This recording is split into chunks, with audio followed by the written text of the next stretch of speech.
the show, the stage is set. They'll talk about things we ain't seen yet. From Roswell to Tic Tacs and flying things. But will we find out what the truth really brings? It's the great disclosure dance, a two-step shuffle. Will we get the truth or another scuffle? One step forward, two steps back.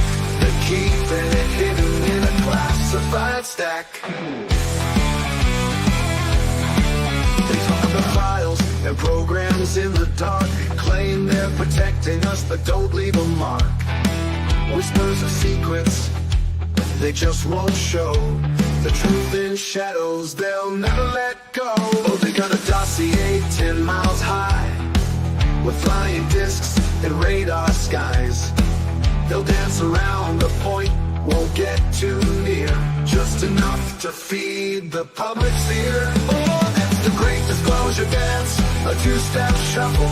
Will we get the truth or another scuffle? One step forward, two steps back. They're keeping it hidden in a classified stack. Congress says, hey, we're all ears, but will they dodge the truth like they have for years? The promise answers, transparency, light, but then they'll vanish like a blink in the night.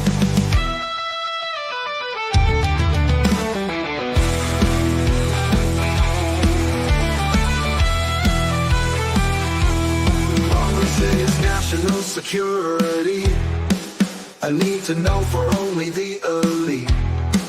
We want answers on lights in the sky, but will we just get the same old lie?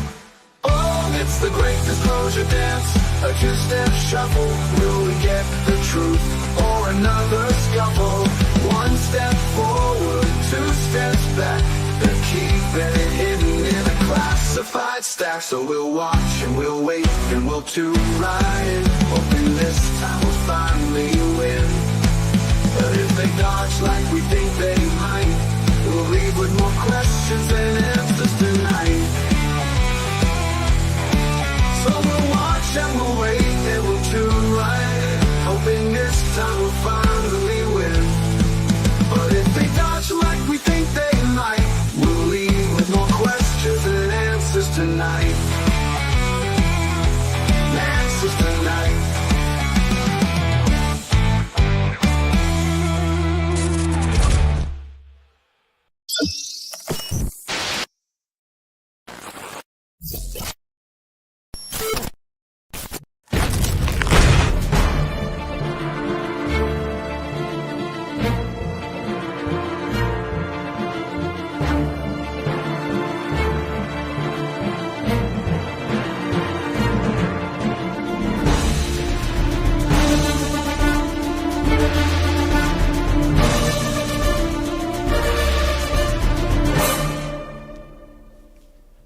That's right, everybody. As always, thank you so much for tuning in and taking this journey inside the Black Vault with me. I'm your host, John Greenewald Jr. Happy Friday to you all. And in normal live fashion, I'm about to start all of this. And what we were going to be talking about changed a little bit, as the hearing witnesses have now officially been announced. When I did the graphic, when I did the show planning, when I did the PowerPoint presentation, sure enough, nothing was announced. We'll go over that. So literally 5 minutes before I started, I said, I better be safe. Let me go back, check to see, and had to make sure. And sure enough, they were announced. So I kind of frantically had to update some of the slides and change things around. So sorry if I started a little bit later than I wanted here by a few minutes. But regardless, I had to update that for you guys, because as in any UFO conversation fashion, things change so incredibly quick. And that's what I was afraid of doing the show. So I thought, okay, if they're not going to announce them by Friday early morning, why don't we just go ahead and do this show? And sure enough, they announced it. So we'll get into all of that. But again, happy Friday to you all. I'm glad that I was able to pull off this show and at least get it updated for you. And who knows, by the time that this is done, we may have some other changes as well. But I will make sure that that I get this as accurate as I can while I am recording it, with the friendly caveat that things change all the time with all of this. So we're gonna dive into that now.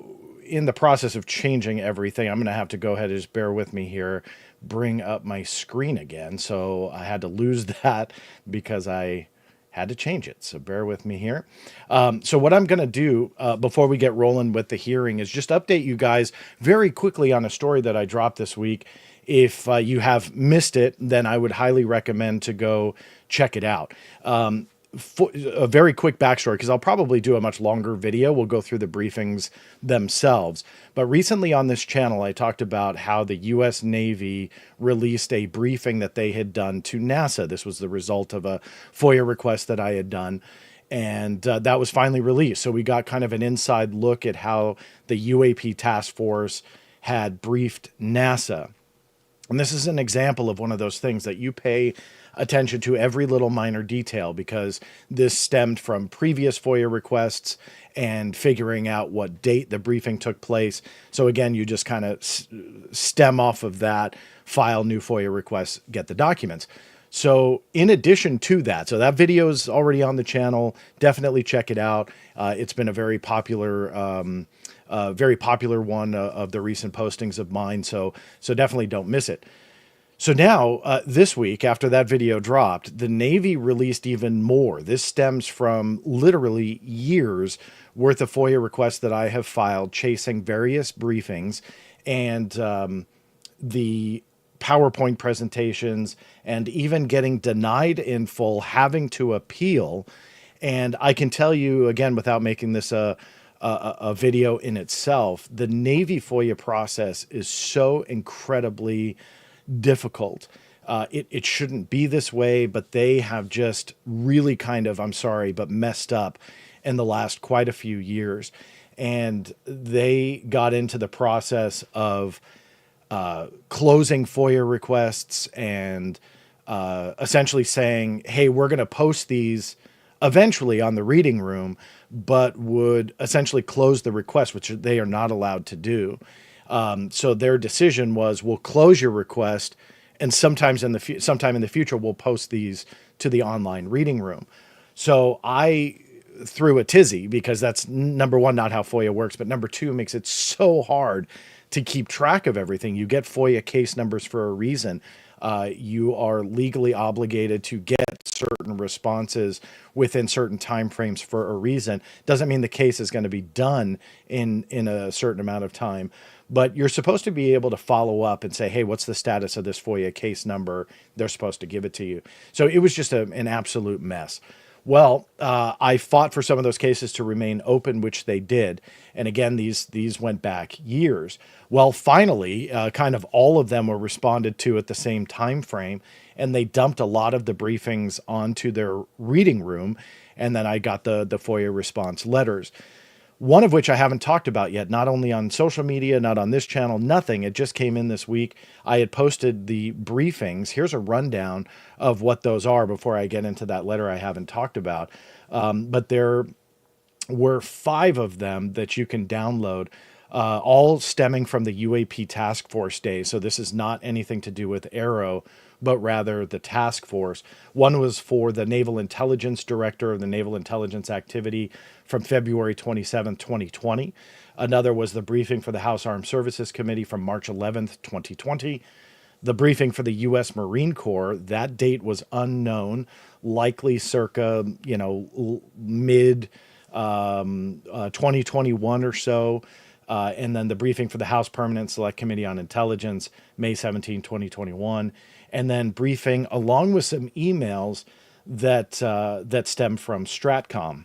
I'll get into that in a moment. That's what that letter tied to, going back to a 2021 request that I did to Stratcom that got forwarded to the Navy. It's kind of a long, convoluted story, but I'll give you the end result. The briefings were illuminating to a point. Obviously, there's going to be a lot of redactions. You'll see a lot of big black squares everywhere, some full slides redacted yet again. But I will point out in this video before we move on, you can now see the leaked slides that Jeremy Corbell and George Knapp had leaked a couple of years back. They were framed being from a House briefing, which was true.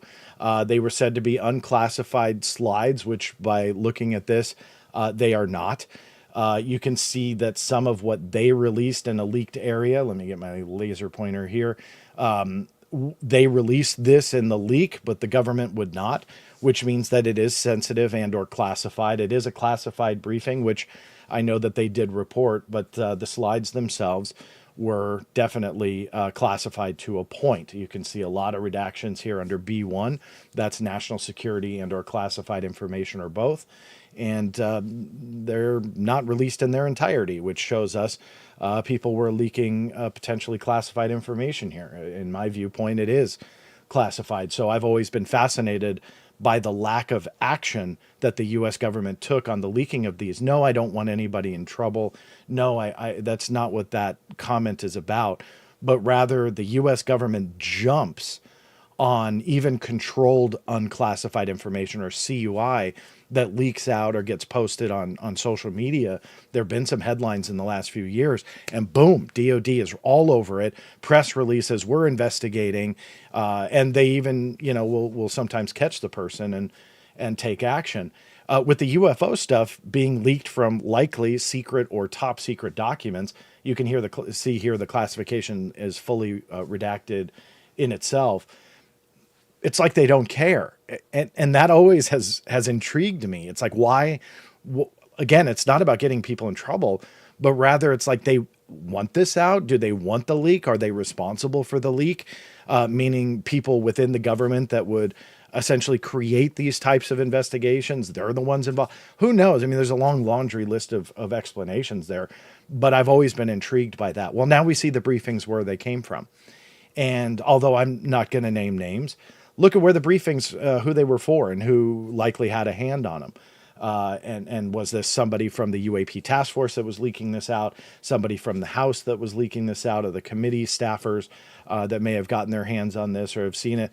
Again, long list. I don't need to name names, but if you guys want to try and figure that out. But I will end with what I've already said.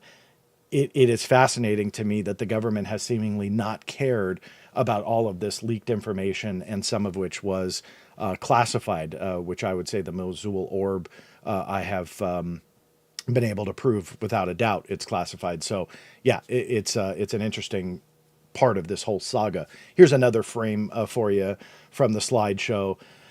Always funny to see the common shapes that they don't want to tell you about. They don't want to show you any shapes whatsoever of what UAP are. And this has been a theme when I got the classified version of the UAP report, the first one from a few years back. Same deal. They had a page in there that talked about the shapes of UAP and what shape they were. And sure enough, they redacted them all there. That appeal is actually still open, but they continue that trend even to today, releasing these briefings, which is very much a shame. Now, here's what I haven't talked about, which I found was kind of interesting. Again, that 2021 request to Stratcom ended up being forwarded to the Navy. It was essentially for all records that pertain to UAP and all the different types of acronyms that they use, the ever-changing acronym UFOs, but also pertaining to the UAP Task Force. Stratcom found not only one of the briefings that you can download and read, at least in part, but they also found some emails. You can go through those as well. But what is not evident from the reading room when the Navy dumped these is the fact that there was also a UAP video, yet another one, that has been found that was pertaining to Stratcom and the Navy material and the briefing. It's unclear on whether or not the video came from Stratcom, came from the Navy, which one forwarded it to the other, not really sure. But I can say that the Navy itself was the one that denied it, that it was classified in its entirety, so they will not release it. So we can tack this onto the list of visual imagery that we know for a fact that they have and that they will not release for national security reasons, which is absolutely a shame. So make sure you go to theblackvault.com. If you haven't seen that article, you can download all of those documents, those briefing documents and slideshows, including those emails and the letters and so on. I'll probably, like I said, do a video solely on those. But more importantly, this week is what everybody is talking about, and that is the UAP hearing. And that is slated for next week on the 13th, and it starts at 11:30 a.m. Eastern Time. Now, they will be broadcasting this via their YouTube channel like they usually do, so we'll all be able to watch it live and see what is said. I mean, I'm trying not to get too pessimistic about it. I'm not trying to be too optimistic about it. You and I are kind of going to digest the witness list together because, again, as I pointed out a few moments ago, that was released. And so I'm kind of still digesting who those witnesses are and what they may say and what they may be able to contribute. So some of this is going to be my raw reaction too, because there's no time to plan for some of these names that just dropped. And before we get into those names, here's kind of the background of the hearing. Here's the official hearing notice. I won't read everything to you, but the title of the hearing, which is kind of wonky if you ask me, Unidentified Anomalous Phenomena, Exposing the Truth. I mean, it sounds like a documentary, that's going to appear on Netflix soon. But this is a congressional hearing with that title. This is the hearing notice that was published on November 6th. And here is the November 7th memo that gives a little bit more background to the hearing and what it's going to entail. I'll jump down to the background, and this part I will read to you. This hearing follows an unidentified anomalous phenomena hearing held last summer by the Subcommittee on National Security, the Border, and Foreign Affairs. It will explore continued concerns about disclosure of UAP-related programs and information held by federal agencies.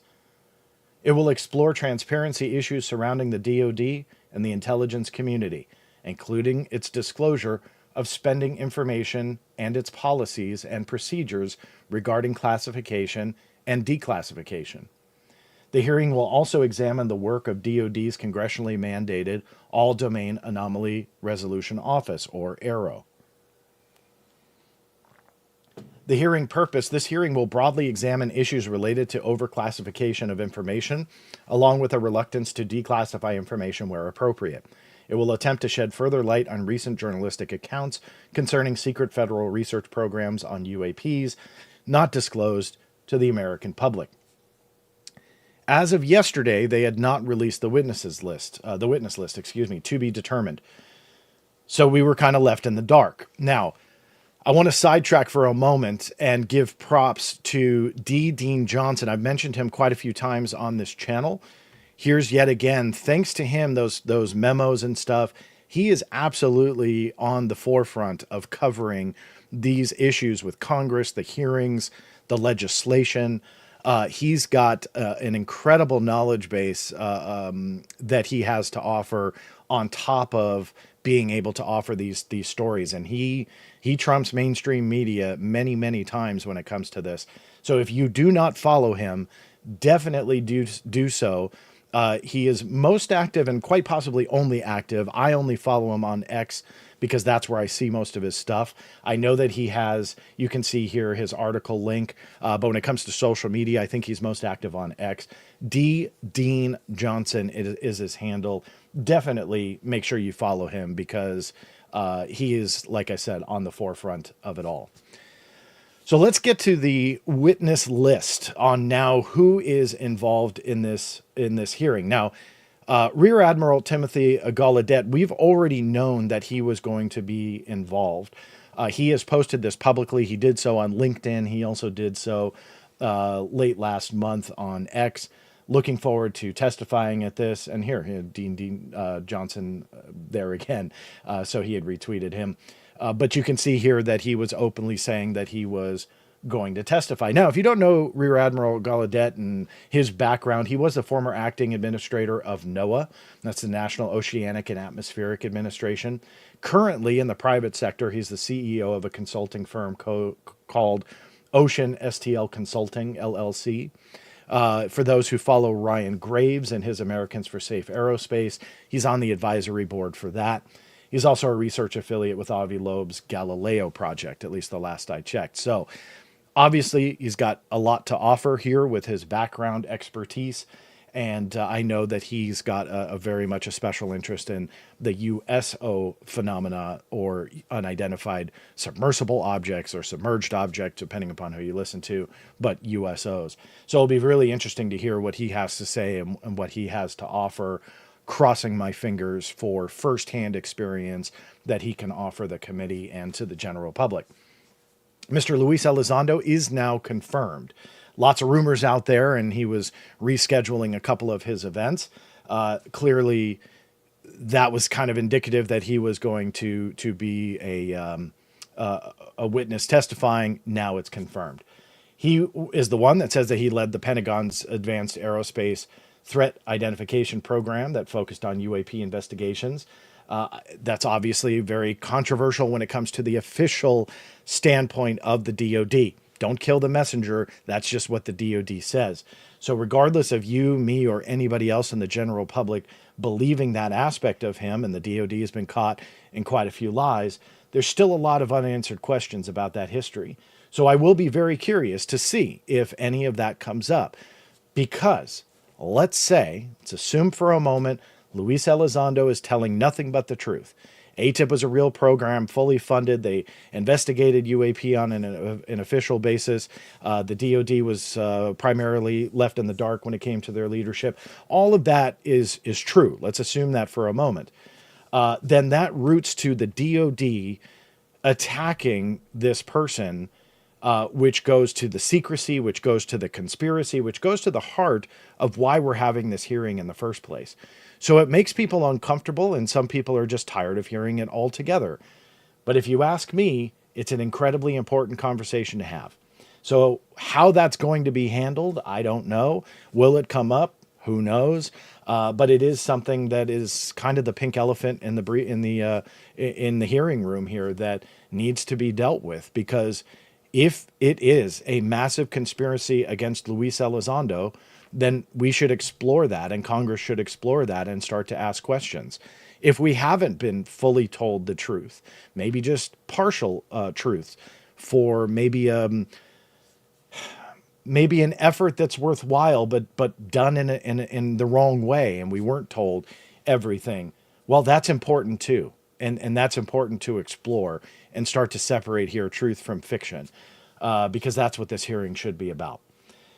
For those who don't know, if you've been living under a rock, he obviously was a former DoD counterintelligence officer, who later then came out in October of 2017 to join To the Stars Academy of Arts and Science, or TTSA. Obviously a controversial decision, because that ended up getting disbanded. They collected millions of dollars, and then Luis Elizondo went on to do other things away from TTSA. So lots of history there, and something that we'll see what Congress wants to deal with and what they don't want to deal with. Here's something that I didn't see rumored a lot, but it's not surprising. I didn't have a slide for him. So full disclosure there, I actually didn't expect Mike Gold on the witness list for no other reason other than I haven't really seen his name in a while. For those who do watch this channel, you'll notice his name may sound familiar to you.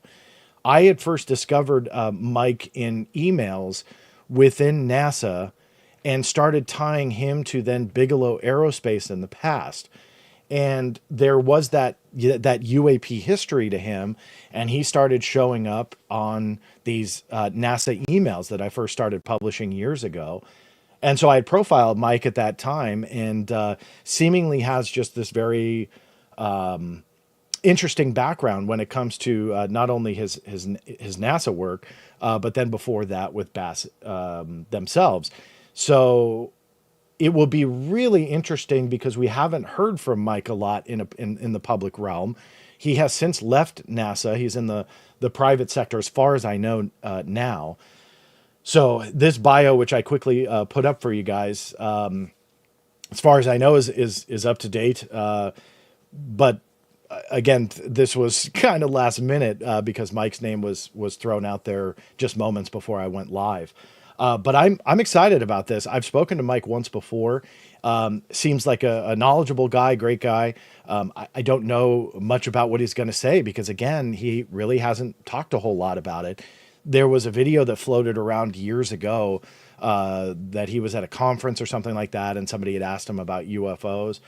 That's really kind of the only thing that I'm aware of. As far as I know, he hasn't done the podcast tour. He hasn't done the YouTube channel tour. He hasn't done any of that. So he's going to be a fresh voice. And I will admit, I'm actually probably most excited to hear what he has to say, because it's the most unexpected to me, because I'm not familiar with what he is going to say at this hearing. With Luis Elizondo, with Tim Gallaudet, obviously we have a little bit of an idea because we've seen them a lot in television, on podcast, YouTube. Mike's a different story. The fourth confirmation was Michael Schellenberger. Michael is a journalist with a long history, not just reporting here on some of the recent UAP bombshells that we'll label them, like Immaculate Constellation, and his anonymous sources coming to him and confirming this highly secretive program and special access program, unacknowledged special access program, I should say. He broke the story on that Immaculate Constellation. And although a lot of other people, are like, oh, we knew about this, but we didn't tell you guys. Who knows if they're telling the truth or not. But when it comes to Michael Schellenberger, he's the guy that brought it out. So he's going to be sitting there testifying as well. And I'm looking forward to hearing what he has to say. But I do fear, when it comes to Michael Schellenberger, are we going to get kind of a Grush 2.0 where he's going to be offering stuff that he's heard, but how many names and how many things are we going to be able to vet away from that? So it's kind of like that Grush 2.0 in a different way, where Grush came forward with a bunch of stuff that he heard, but we didn't hear any of the names of where he heard it from.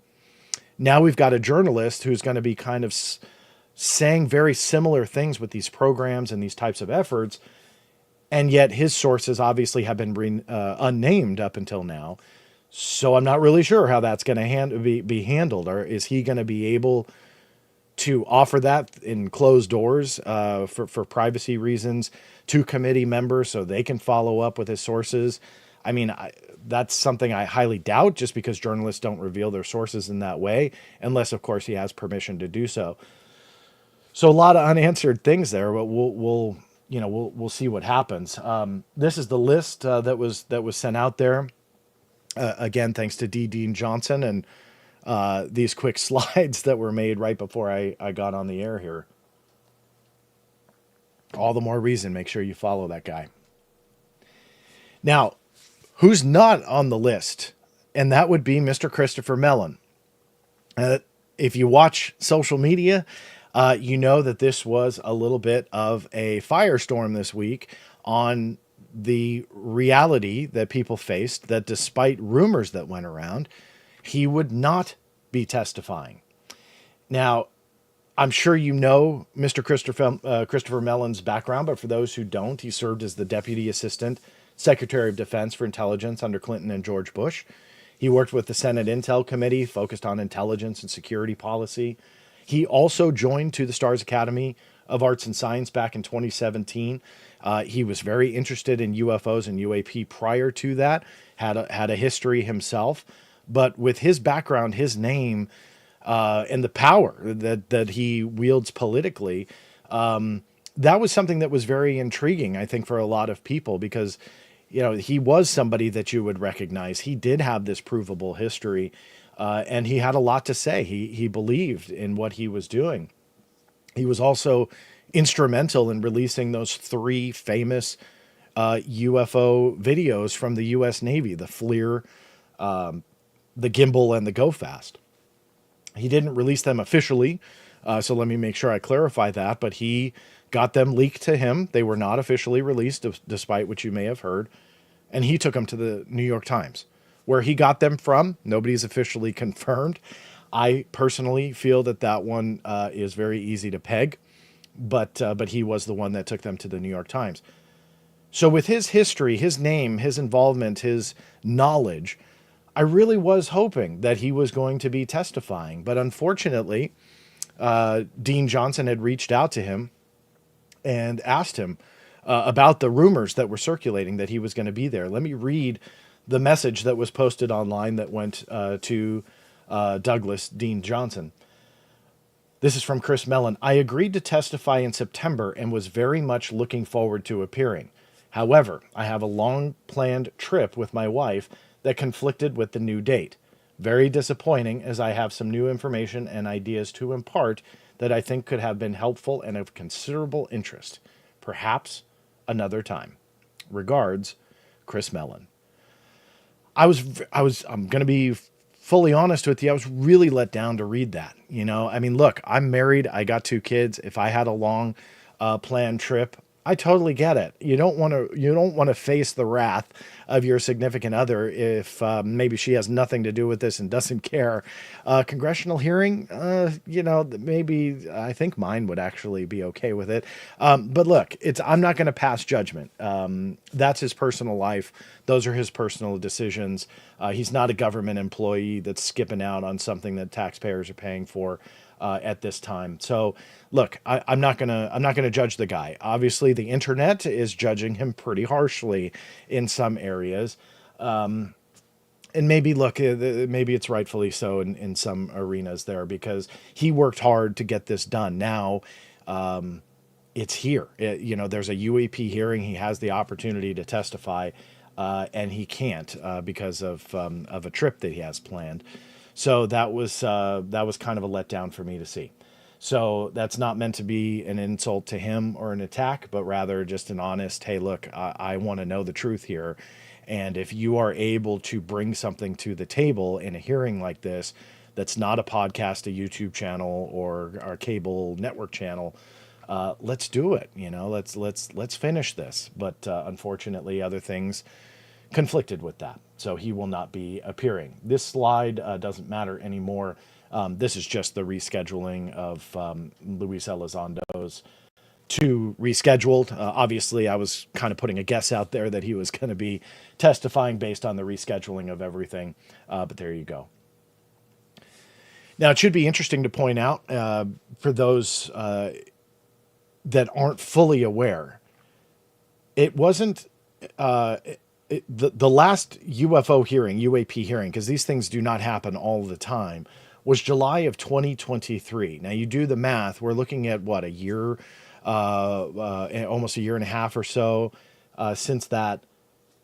And we haven't had really a hearing that was explosive like that since then, any hearing on UAP. So we're looking at once every, year and a half plus that these things take place. Prior to that was more than a year prior. This was May 2022 with Scott Bray and Ron Moultrie, the Undersecretary of Defense for Intelligence, and Scott Bray being from the U.S. Navy. This is what I think that we're getting away from now that I see the witness list and so on, that I think we need to stick with. Now, I've talked about this on previous streams, so I'm going to apologize, for repeating some of this, but I think it's important to do so here. And that is, it's great that we have these whistleblowers and journalists that want to come forward and speak their piece and support transparency and talk about what they think about the secrecy and so on. For me, we're beyond that. This hearing before with David Grush and David Fravor and Ryan Graves, we have a solidified foundation for the Congress and Senate to go out there and start asking questions of the agencies.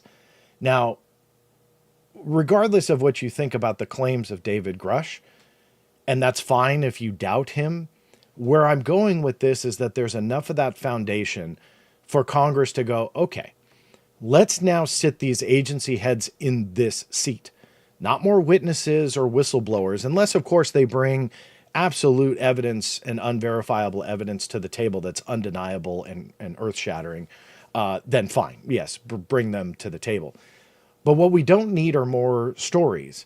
And that is not supposed to be intended to be a jab against anybody that's going to be attending this hearing next week.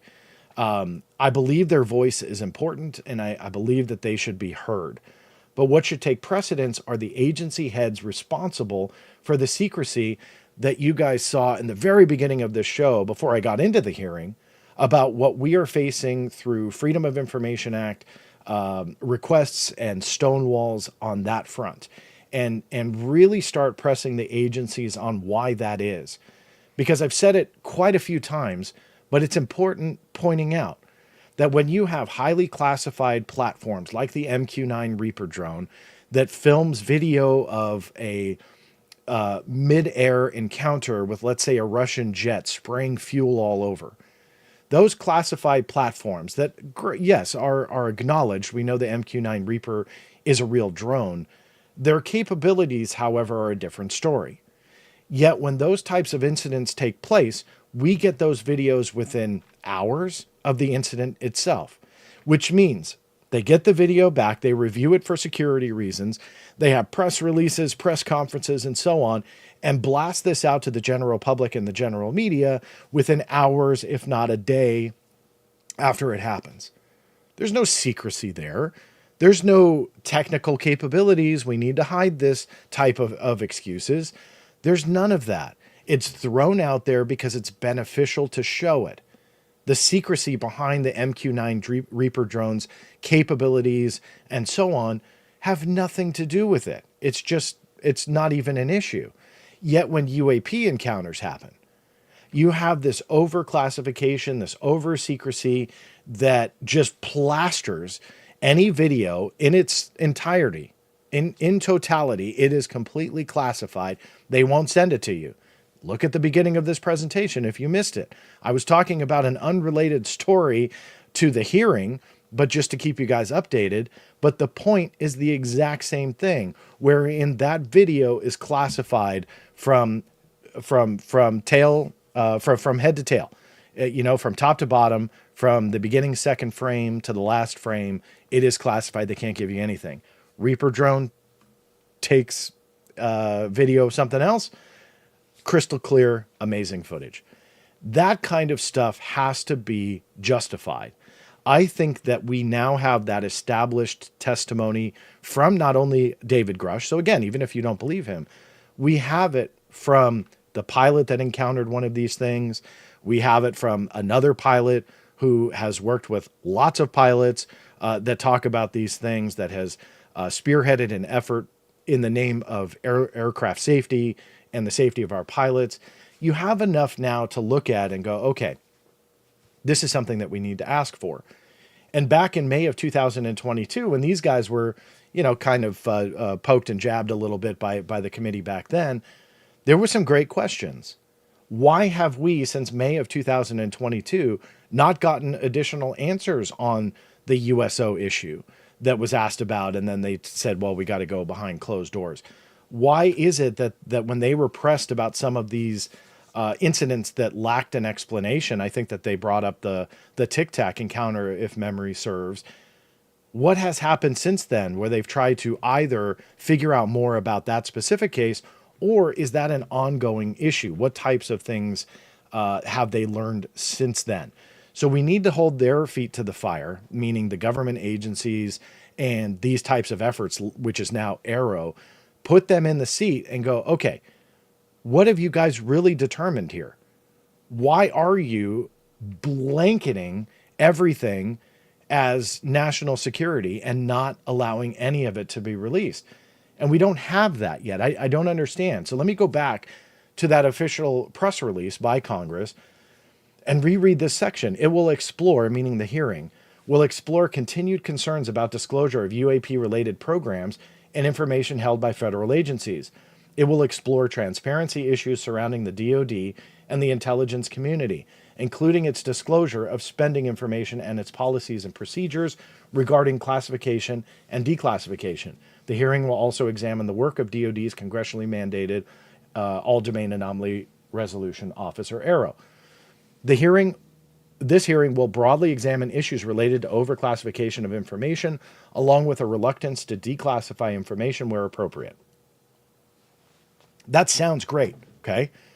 Now that we know the witness list, and this is not a jab against them, who can speak to the current classification and or declassification process of today? Those guys are in the private sector now, and they're not the reviewers. Even when they were in, they weren't responsible for the declassification process, as far as I know. So if that changes and we hear that they are a declassification authority where they were able to review that information and they solely made that decision, cool, I will stand corrected. But I don't believe that they are. And so if this hearing is really exploring all of that, a journalist can't comment on that simply because they're not part of that procedure. Those that are in the private sector are not part of that procedure. So why is it that we are exploring? We're going to hear some great stories, I'm sure. And I'm excited to hear it. There's no reason for me to say, oh, they shouldn't be there. But where I'm going with this is the description of the hearing itself will not be achieved by those sitting in the witness chairs. That's not an insult. That's just what their background is. That's just who they are. So they can't talk about the policies and procedures regarding classification and declassification. And let's just say that they can, but you're going back to 2017 with Luis Elizondo. When did Tim Gallaudet retire? I don't have that exact answer, but his job was not the declassification of that material. Mike Gold, I was getting documents through FOIA that involved Mike Gold and what he was talking about, and he was not the release authority. So that I can tell you for a fact is not the case. So you add up what they're trying to achieve, and then you look at the witness list, it's not going to achieve that. Doesn't mean we're not going to get something hopefully of value, but we are not going to be tackling what should be the issue. And the issue, they nailed it. We should talk about the classification and declassification of what this is. But who worked for Arrow? Let me think, because again, some of this is my raw reaction here. Luis Elizondo did not. Tim Gallaudet did not, as far as I know. Mike Gold did not. And Michael Schellenberger did not. So what are we going to examine here? That's what's very difficult, because what I think that's happening is that the congressional hearing planners, whomever that is not truly grasping and understanding the secrecy behind why we are running into this. Now, look, if we put a David Grush up there, that's a different ballpark to me than what I'm about to talk about. But if they're going to do that and they want to play ball on that field, then stick with it. You know, what happened since David Grush? And that's an answer I hope we get one day. But what happened? You know, did they really get behind closed doors what David Grush promised them? Did they take action on that? Did they hold agencies accountable? Or did agencies just say, oh, no, that's all BS. Sorry, go away. And then they go away. I mean, whatever it is, let's figure that out. And it seems to be lost. And then you fast forward to another hearing that they're tackling issues that should be tackled by witnesses that can't address those specific issues. Now, you don't need to take my word for it. I'm not the only one that can speak to this. But for years, I have dove into it head on and have dealt with the secrecy through the Freedom of Information Act and the national security walls that have been put in place when it comes to national security information. And you couple that with this UAP security classification guide. Now, this had never been released before when I first got it through FOIA. It was incredibly telling on how much secrecy there was behind UAP, and it only got worse. It only got worse. It didn't get better. And the congressional legislation that they tried to pass with the UAP Disclosure Act or whatever, all of that is great. But where I got a lot of heat, and I think it was 100% unfounded, was that it won't tackle what is in these two things that I just brought up. FOIA national security reasons, which stems from an executive order, 13528 to be exact, and the UAP security classification guide, which nobody has been able to show is not still on the books. As far as I'm concerned, it still is. And it locks down this secrecy. To throw a third one in at you, the Pentagon and the DoD utilize a law enforcement exemption that pretty much takes care of everything that the FOIA and the UAP SCG does not. So they have essentially the full ability to black out, redact, or deny 100% of nearly all UAP information, especially when it comes to Arrow. Now, if that is provable, which it is, and I promise you it is, but I please beg you, fact check me across the board. The question mark then is, why are we dealing with that issue in a congressional hearing with the witnesses that they're bringing forward? That's not to be insulting. That means they're putting the wrong people in the seats. What they need to do is focus on the issues that are truly plaguing Michael Schellenberger being able to report a little bit more openly about what his sources have said. They're plaguing Luis Elizondo not being harassed by the DOD if he is 100% telling the truth, and there's a massive conspiracy to hide it because of these overclassification things that have been set in place that justify them to do really harsh things like that. I'm trying to find the right words because we're kind of speculating here, but obviously that if they're trying to cover this up and it all stems from these documents, what lengths will they go to? So that's the root of what this is. And those that are sitting in those seats, like Tim Gallaudet as well, may know additional things that he's heard or that he's seen, but that secrecy is going to prohibit him from saying some of that stuff in open forum. Mike Gold as well. So what I'm saying is you need to go to the root of what's going to stop those four gentlemen next week from actually saying 100% of what they know. Instead, we're bypassing the whole objective of the hearing, putting them in the seat and not dealing with the root cause. And that's truly unfortunate. Now, a couple years ago, I had posted we'll call it a dream team of witnesses that I think a UAP hearing would have. And I'll end it with just kind of going through that thread that I posted because I think that it's important. I think it's important to deal with some of these names and put them in the hot seat because I think that they would have a lot to offer in different ways. I don't think a UAP hearing should be an hour. I think that the UAP hearing should be days. And I think that you should bring all of these people in to testify. That's not a waste. You would absolutely be able to cover the gamut on all sorts of things, not just the secrecy, but talking about the root of whatever this is. Start to bring out, what do you really not know? What's a facade? What are you lying about? Why are you, in the name of national security, denying all this? So many things can be tackled with these types of witnesses. And when I originally posted this in July of 2023, I went through it before this presentation and I thought, hey, this would actually still work today. This would all still work today, like the DOD Inspector General Robert Storch. Now, obviously, we know that the DOD IG dealt with complaints from Luis Elizondo and David Grush, two different complaints for different reasons, but obviously something that he could absolutely speak to. And we could finally get some answers on what happened between those two gentlemen, their complaints, and what else have they found during their UAP evaluation. The Inspector General of the Intelligence Community, Thomas Monham, that's another one that I think can speak to what happened after David Grush brought his material to the ICIG. What kind of stuff did they pursue? What didn't they pursue? And if not, why not? If they did, what did they find out?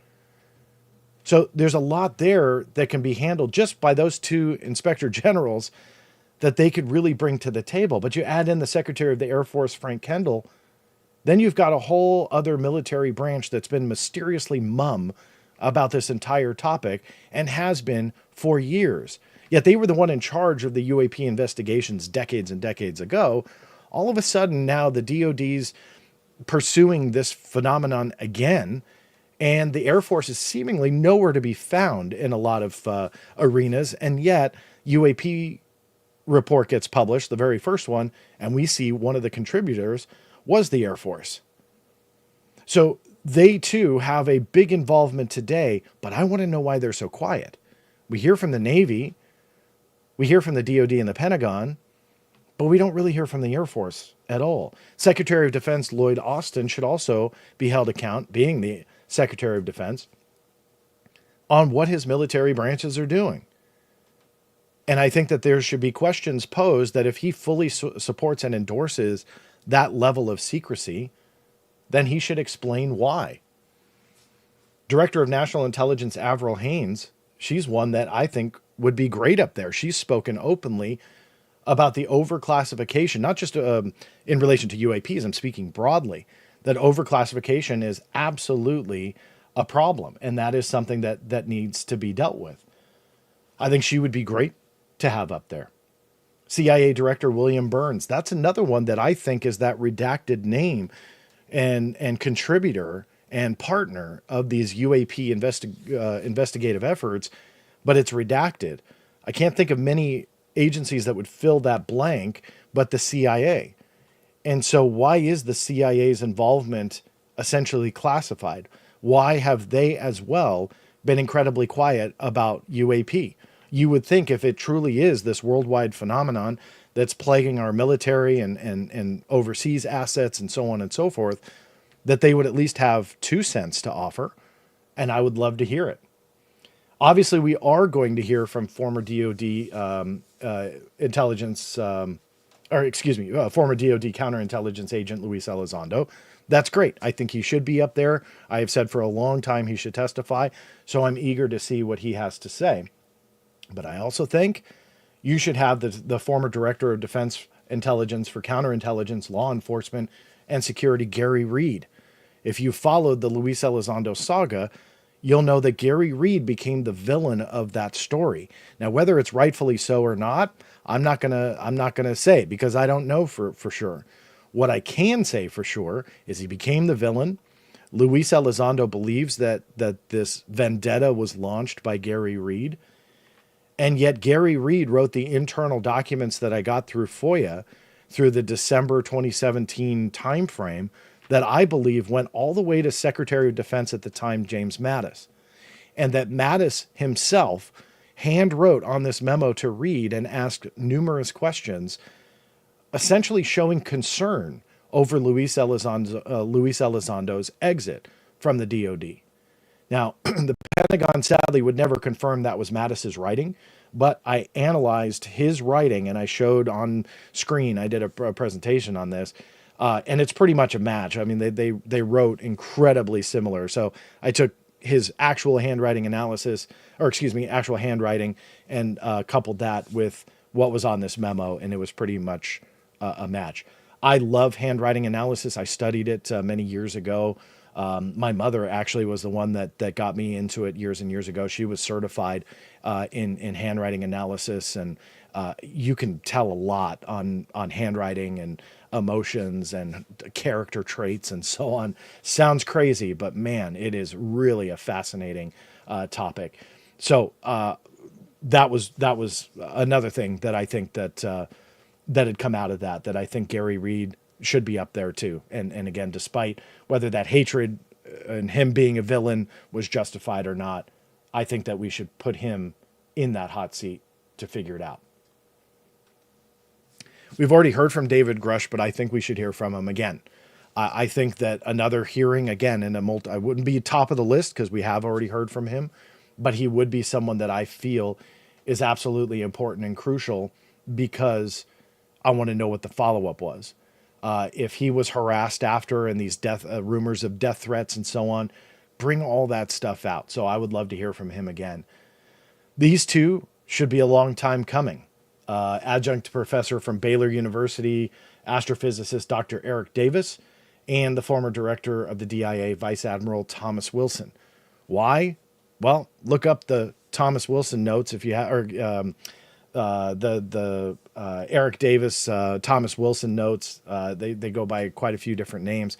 The Wilson Davis memo. Look up that, read through it, and that would be incredibly interesting to see.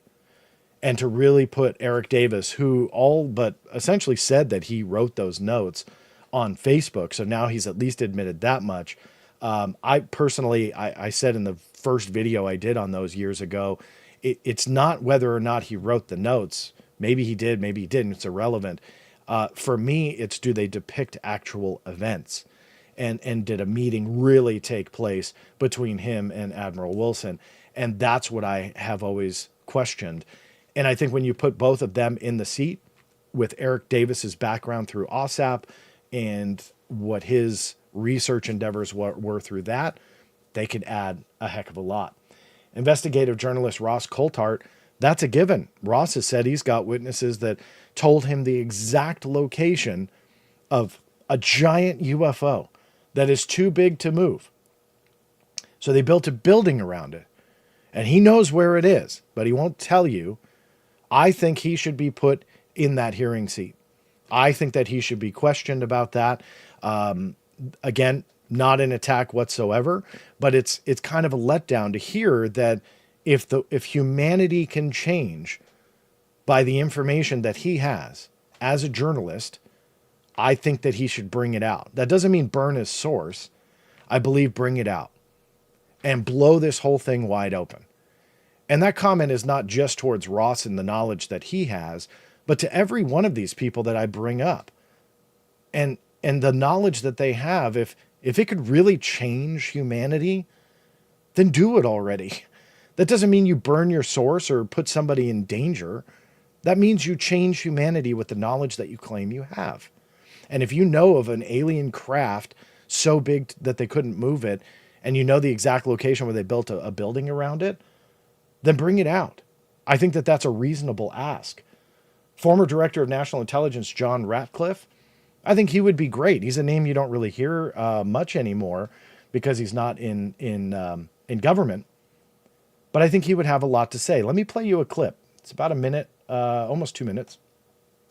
But here's why. But frankly, there are a lot more sightings than have been made public. Some of those have been declassified. When we talk about sightings, we're talking about objects that have been seen by Navy or Air Force pilots or have been picked up by satellite imagery that, frankly, engage in actions that are difficult to explain, that movements that are hard to replicate, that we don't have the technology for, or traveling at speeds that exceed the sound barrier without a sonic boom. So, in short, things that we are observing that are difficult to explain. And so, there's actually quite a few of those, and I think that information is being gathered and will be put out in a way that the American people can see. We always, when we see these things, Maria, we always look for a plausible explanation. Weather can cause disturbances, visual disturbances. Sometimes we wonder whether or not our adversaries have technologies that are a little bit further down the road than we thought or that we realized. But there are instances where we don't have good explanations for some of the things that we've seen. And, when that information becomes declassified, I'll be able to talk a little bit more about that.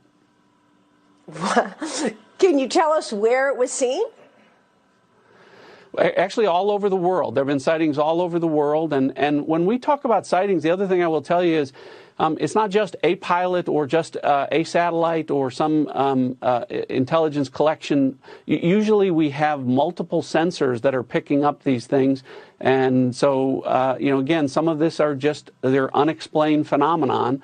There's actually quite a few more than have been made public. So I think it'll be healthy for as much of this information to get out there as possible. I agree. And I think that we should have him in that mix because although he's not the DNI anymore, I think the knowledge that he has gained from that can really give some interesting insight because that was only a couple years ago. One of my favorite things is the reaction of the news reporter because I don't think was expecting that. And he was very matter of fact about it, that there's certain things that he wants to talk a little bit more about and can't until they're declassified. That's again proof that the root of all of this is that secrecy, that these people do have more knowledge than they can give you right now. So attack the root of all that secrecy.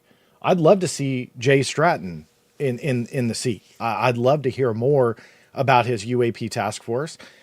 As you can see from the briefings that were just released, that were primarily, not all of them, some came after his tenure as the director, but primarily made by him, you can really start to see some of what they were doing, what they were trying to achieve, and who they were and what they were all about.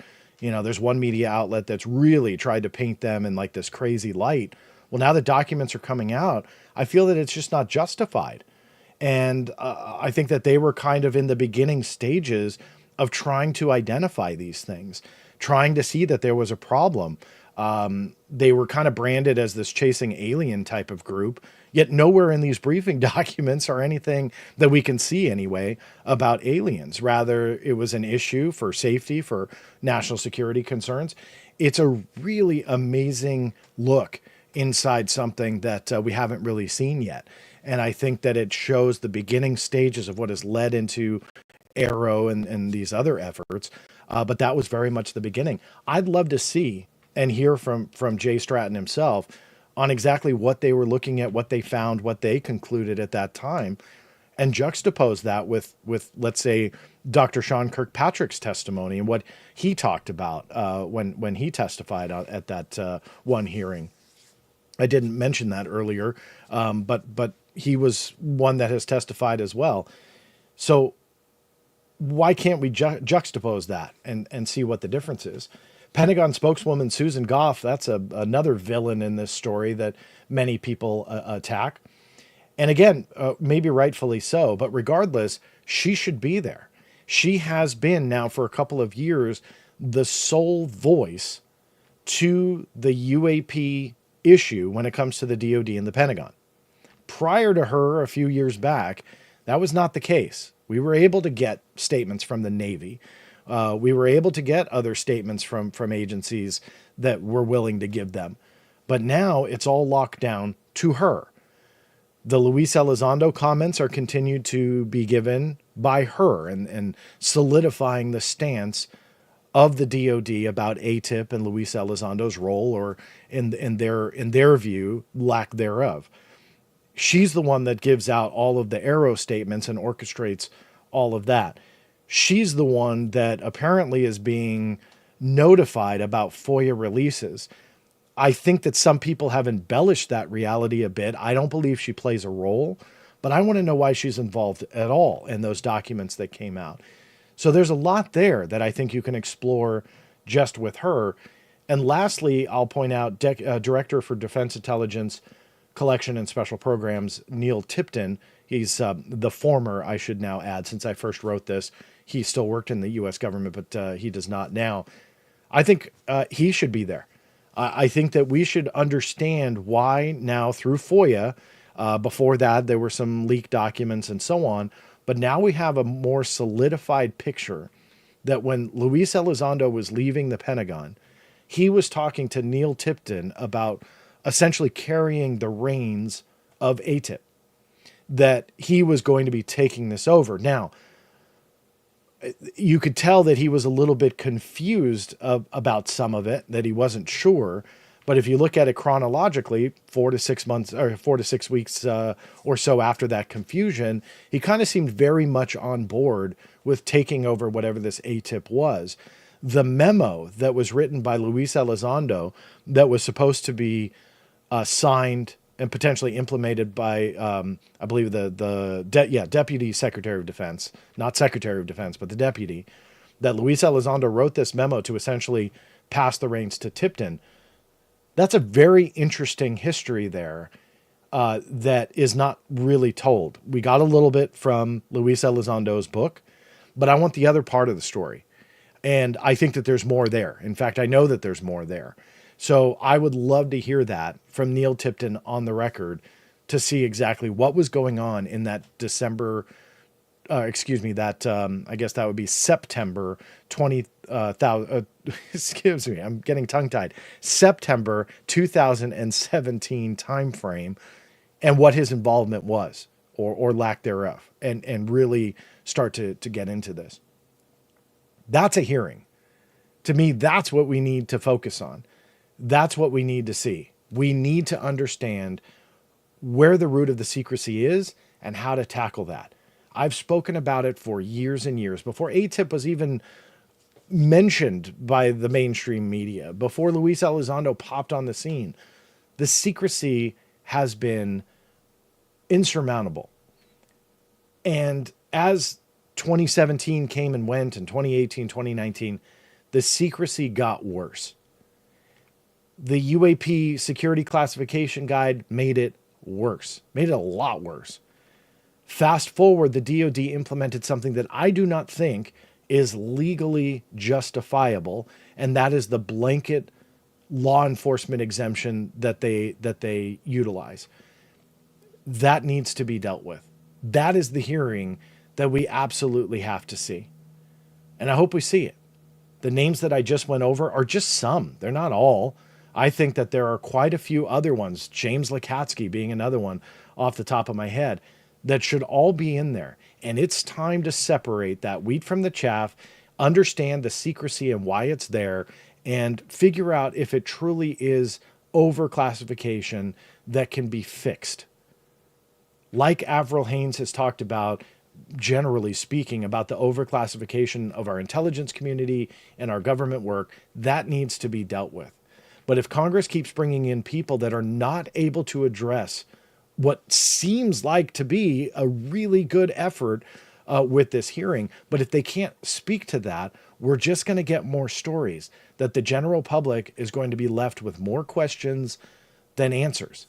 And that's a shame, because I think that we have to understand all of what we're dealing with, and we aren't getting there.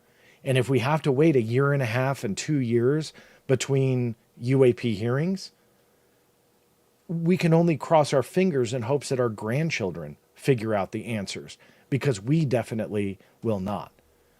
So if those out there truly have the information that they can change humanity with, then it's time to bring it out. It just is. I'm done with hearing stories. I'm done with feeling like I have to walk on eggshells saying this isn't going to offer us what we need. I'm done with all of that. It truly should be the voices that can deal with the issues, or at least explain the issues. Until then, I think we're just going to get left in the dark. And I think that that's exactly what they want. I truly appreciate you guys tuning in. Like I said, happy Friday to you all. I really do hope you have a wonderful weekend. If you have not already, please subscribe to the YouTube channel. If you're listening on one of the other social media platforms, go to www.theblackvault.com/live. That will bounce you to the YouTube channel. Make sure you turn the notifications on. It looks like I finally fixed the podcast issues with iTunes. Not thanks to iTunes, I'll tell you that much. So their support is absolutely awful, but I think it's fixed. So you'll see presentations like this drop down within usually a day to stream the audio itself. If you're not subscribed to that and you like those podcast platforms, just search for the Black Vault Radio. iTunes is fixed. Spotify is fixed.